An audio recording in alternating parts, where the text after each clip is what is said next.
Hey guys, so bit of a bloodbath in the markets this morning, a lot of red flying about the place. So look, let's have a bit of a dig into it and let's see what's going on. So firstly, I mentioned this yesterday, but there are still a lot of fears about the place around inflation.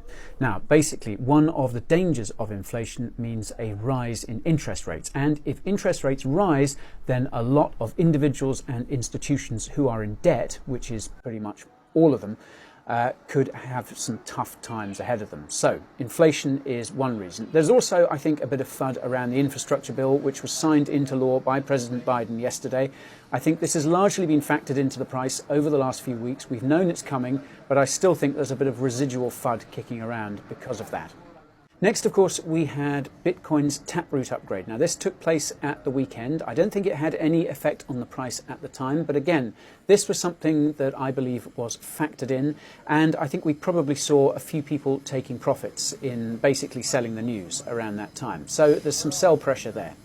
Now, a couple of things coming up this week. Indian officials are supposed to be convening at some point to talk about crypto regulation, and if past form is anything to go by, they'll come up with something really stupid and short-sighted.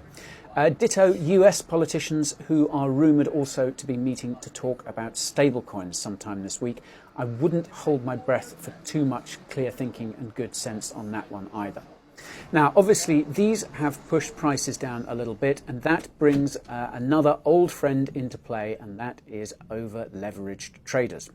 So a lot of traders who were long at perhaps 61k or thereabouts have been liquidated. And what this means is that prices fall as a result, and this in turn triggers more liquidations. Now, just bear this in mind, folks. Around a third of the world is asleep at any one time. So over the next few hours and over the next few days, I think, we're going to see people waking up to this news, starting to panic, starting to sell a little bit. So I think we could be in for a pretty rough week. Now, folks, I know that on the face of it, this doesn't look great, but if in doubt, zoom out. The long-term picture is still extremely bullish. So keep calm, hodl on, have a cup of tea, don't worry about nothing. All right.